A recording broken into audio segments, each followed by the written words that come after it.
Eric Ten Hag នៅទីណា Van Nistelrooy នៅទីណា Amorim ដល់ណាហើយស្វាគមន៍ជាបន្តមកកាន់គ្រូទាំង10នៅក្រៅរជ្ជកាល Sir Alex Ferguson រសជាតិនៃមោទនភាពជាតិ Our Cola Our Pride ពីថ្ងៃកន្លងមកហើយខ្ញុំបាននិយាយអំពីសុខទុក្ខរបស់Moy Giggs Van Gaal Mourinho Solskjaer Carrick ហើយនិង Rangnick ឥឡូវសូមមកមើល3អ្នកចុងក្រោយបាទលោក Erik ten Hag បន្ទាប់ពីបញ្ចប់បេសកកម្មនៅ Old Trafford ជាមួយនឹង Manchester United នៅឆ្នាំ2024បាទគាត់ក៏បានទៅ Leverkusen មករយៈខ្លីទេបាទប៉ុន្តែឥឡូវគឺគាត់មកដល់ Holland បាទគាត់បានចុះកុងត្រាជាមួយនឹងក្រុមបាល់ទាត់Twente ដែលកុងត្រានោះមានសុពលភាពរាប់ចាប់ពីថ្ងៃទី1ខែកុម្ភៈឆ្នាំ2026តទៅបាទអញ្ចឹងបើរាប់ទៅដល់សល់តែប្រហែលអាទិត្យទៀតទេគាត់រកទ្រនំថ្មីឃើញហើយសម្រាប់លោកErik ten Hag បាទតទៅទៀតតើRuud van Nistelrooy នៅទីណា Ruud van Nistelrooy ដែលបច្ចុប្បន្នមានវ័យ48 49ឆ្នាំហើយនោះគាត់មិនមានអ្វីជាដុំកំភួននៅក្នុងការដឹកនាំឲ្យវាលេចធ្លោដូចគេបាទក្រោយពីបញ្ចប់ជាជំរឿសជាតិហូឡង់នៅឆ្នាំ2012ក្រោយបញ្ចប់អាជីពនៅអេស្ប៉ាញនៅឆ្នាំ2012គាត់ក៏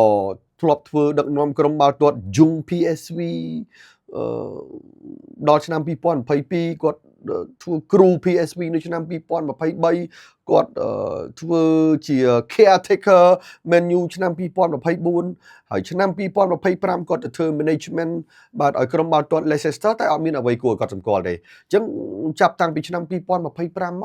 គាត់ជាប់ការងារជាមួយ Leicester ដូចស្ងាត់ហ្មងថាមិនដឹងជាទៅដល់ណា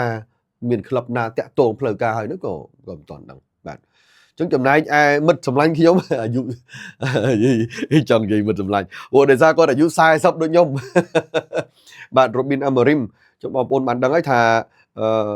គាត់ធ្លាប់ជាអ្នកដឹកនាំក្រុមបាល់ទាត់ច្រើនមាន Braga មាន Sporting រហូតដល់ Man U ហើយ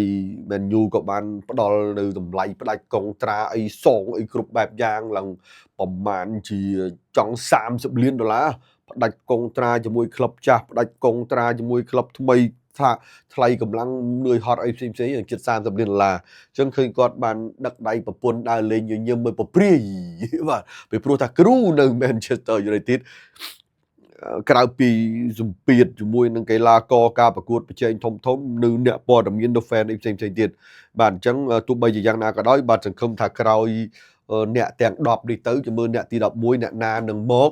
ឬសូថា Solskjaer នឹងមកឬសូថាខ្លះថា Zidane ទៅខ្លះថា Luis Enrique ដែលចប់នៅប៉ារីសអីចឹងទៅប៉ុន្តែយ៉ាងណាក៏ដោយខ្ញុំគ្រាន់តែលើកសរុបសេចក្តីមកថានេះជាអ្នកទាំង10បាទក្នុងរយៈពេល13ឆ្នាំដឹកនាំក្រុមបាល់ទាត់ Manchester United ពាន Premier League មិនទាន់បានទេមានតែញយឯងបានពាន